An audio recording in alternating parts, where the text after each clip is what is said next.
조선 궁중비사. 명나라에서 순장당한 한씨 여비의 여동생. 한계란의 비극.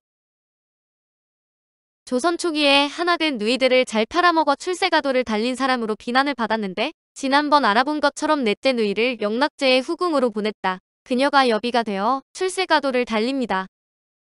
그러나 영락제가 죽고 여비는 순장을 당하게 되는데 이번에는 다섯째 누이 한계란을 영락제에 이어 황제가 된 선덕제의 후궁으로 보내게 됩니다. 인종의 뒤를 이어 선종명 5대 황제 선덕제가 즉위했는데 선종 즉위 후 윤봉은 새로운 황제의 환심을 사기 위해 상주문을 올리며 말했습니다. 선제께서 청해하시던 여비 한씨는 매우 아름다웠는데 그녀의 작은 여동생도 매우 아름답다고 합니다.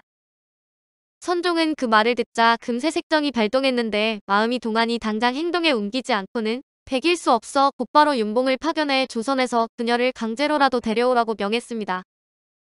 한씨 여비가 영락제에 비었다면 그녀의 여동생이면 족보를 따져서 선종의 할머니뻘인데 할아버지랑 손자가 자매를 나눠서 즐길 생각을 하다니 유학을 섬기는 명나라의 윤리에 맞는 일인지 한심스러울 정도입니다. 게다가 이런 생각을 했던 조선 출신 황건 윤봉은 미쳐도 확실하게 미친 사람이 틀림없었지만 선종 황제는 한마디로 발정 단계와 같았으니 남들 비난이 들릴 리가 없었습니다. 윤봉은 청천벽력과 같은 소식을 갖고 다시 조선에 왔고 어린 계란은 병에 걸려 오빠 한학이 급히 약을 구해 갖다주는 참이었는데 이 여인은 성격이 드세서 오빠에게 이렇게 반발했습니다. 여동생 팔아먹고 이제 부귀가 극에 달했을 텐데 나한테 약은 왜 쓰시겠다고? 정말 날카로운 말로 그녀의 친오빠 한학은 자신의 두 자매를 명나라의 비로 진상했을 뿐만 아니라 딸 하나는 조선의 왕궁으로 시집을 보냈으니 그녀가 바로 인수대비가 됩니다. 그 덕분에 자신의 관직은 의정부의 우의정까지 올랐는데 관직의 길이 이렇게 순조로웠던 것은 여자를 팔아먹는 데에 능숙했기 때문입니다. 그것도 자신의 친여동생과 딸을 자신의 출세를 위해 명나라 황제와 조선의 왕에게 바친 것으로 이런 자가 조선의 재상이었으니 앞날은 불보듯 뻔한 일이었습니다. 명나라의 외척 황제 집안의 외국 친척이었던 한학은 명나라 사람에게 황제의 친척 한씨라는 친절한 이름으로 불리기까지 했습니다. 어린 한씨는 자신의 운명이 이미 명나라로 끌려가 자신의 언니 한씨처럼 비참한 최후를 맞이할 것을 알고 있었습니다. 이제 자신이 어떻게 할 수도 없는 처지임을 깨닫고는 노복과 재산마저 전부 팔아버리거나 남에게 줘버렸고 슬픔을 억제하지 못한 채 피눈물을 흘리며 시집갈 때 혼수였던 보류를 칼로 도려내버렸습니다. 그러나 어린 한씨는 고질병 때문에 당장 길을 떠날 수는 없어 거의 1년의 시간을 연기했지만 떠나야 할 사람은 결국 떠날 수밖에 없었습니다. 다음 해인 선덕 3년 10월 떠나야 할 시간이 마침내 다가오자 조선의 세종과 왕비는 직접 왕궁 경회를 해서 어린 한씨에게 송별연을 열어주었습니다. 그로부터 며칠 후 명나라 사신의 동행하에 18세가 된 한계란은 두 명이 화잔해시, 해동청, 석등잔 등의 곡물과 함께 길을 떠났습니다. 이번에도 여전히 큰 오빠 한학이 그녀를 송별했는데 세종실록에서는 당시 이별의 모습을 이렇게 기록하고 있습니다. 세종실록 42권 세종 10년 10월 4일 이모 첫 번째 기사 1428년명 선덕 3년 세 사신이 한씨를 모시고 떠나다. 세 사신이 한씨를 모시고 화자 정선 기만명을 인솔하고서 해청 한연 석등 잔석 10개를 가지고 돌아가니 임금이 모하루에서 전별연을 베풀어 보내고 진원서 총재 조종생과 한씨의 오러비 광록씨, 소경 한학이 함께 갔다. 도성 안사람과 사녀들이 한씨의 행차를 바라보고 탄식하여 말하기를 그의 형 한씨가 영락 궁인이 되었다가 순장당한 것만도 애석한 일이었는데 이제 또 가는구나 하고 눈물을 흘리는 자도 있었으며 이때 사람들이 이를 생송장이라 하였다. 그런데 선종명 5대 황제 선덕제도 천벌을 받았는지 재위 10년 만에 황천길로 들어섰는데 그가 죽자 명나라 황실이 변하기 시작했습니다.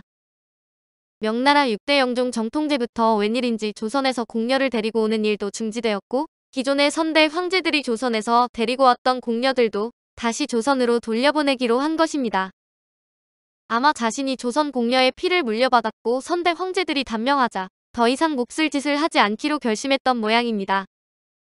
영종명 6대 황제 정통제 주기지는 선덕 10년인 1435년 4월 김욱 등 53명의 조선 부녀자에 대한 귀국을 허용했습니다.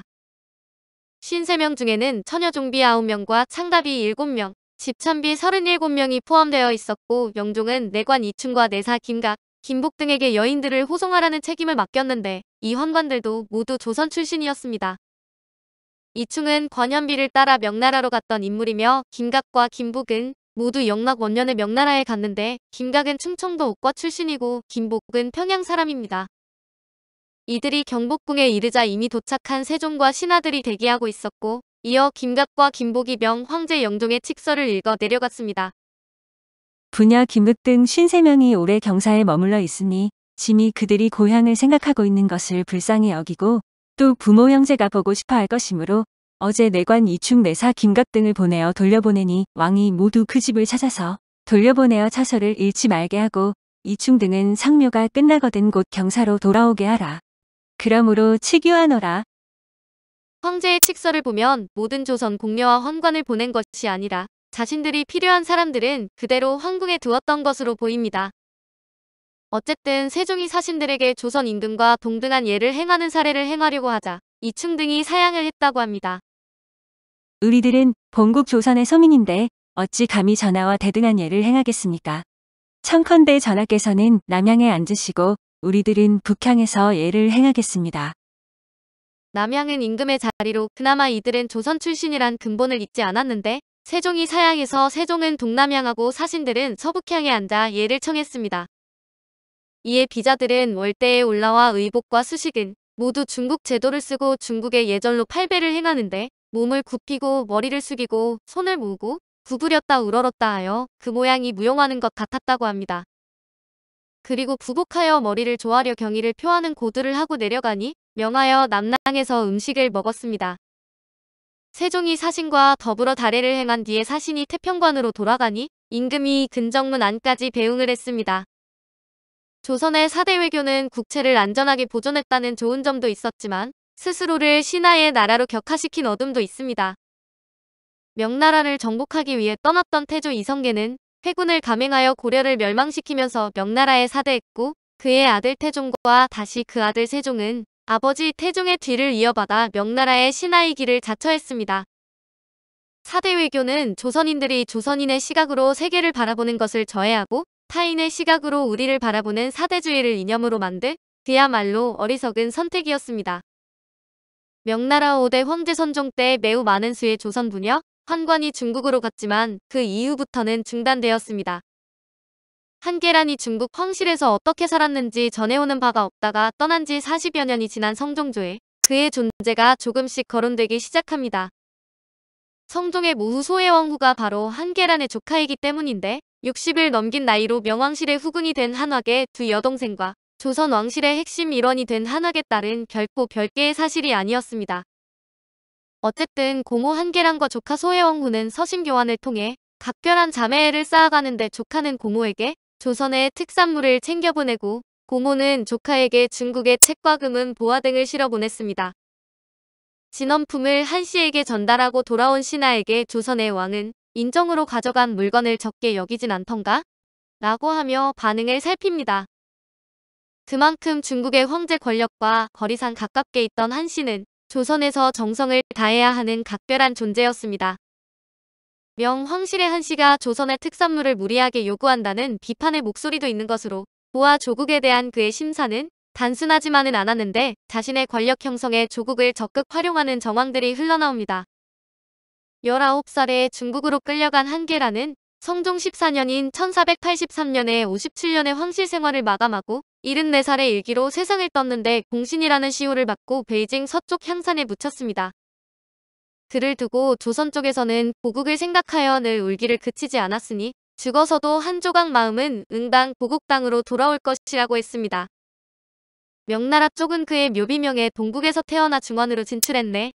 황실을 공경히 섬기고 몸은 향산에 묻혔네라고 적었습니다.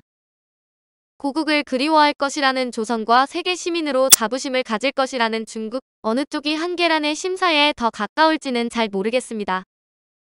공려는 한 역사 시기에 국한된 특수한 사건이라기보다 이름은 다르지만 언제나 있어왔고 다시 살아날 수 있는 현재성이라는 데 문제가 있습니다. 최상층에 속한 한계란의 이야기도 이렇게 시끄러운데 열악한 처지의 하층민 공녀들은 어떤 대우를 받다가 어떻게 생을 마감하였을지 그 아픔을 감히 상상조차 하기 힘듭니다. 이제 와서 그들의 행적을 찾고 기억할 방도는 별로 없는데 국제관계에 동원되어 활용되다 내쳐지는 20세기판 공녀들의 기록을 통해 그 삶을 짐작해볼 뿐입니다. 오늘 조선 궁중비사는 명나라에서 순장당한 한씨 여비의 여동생 한계란의 비극이었습니다.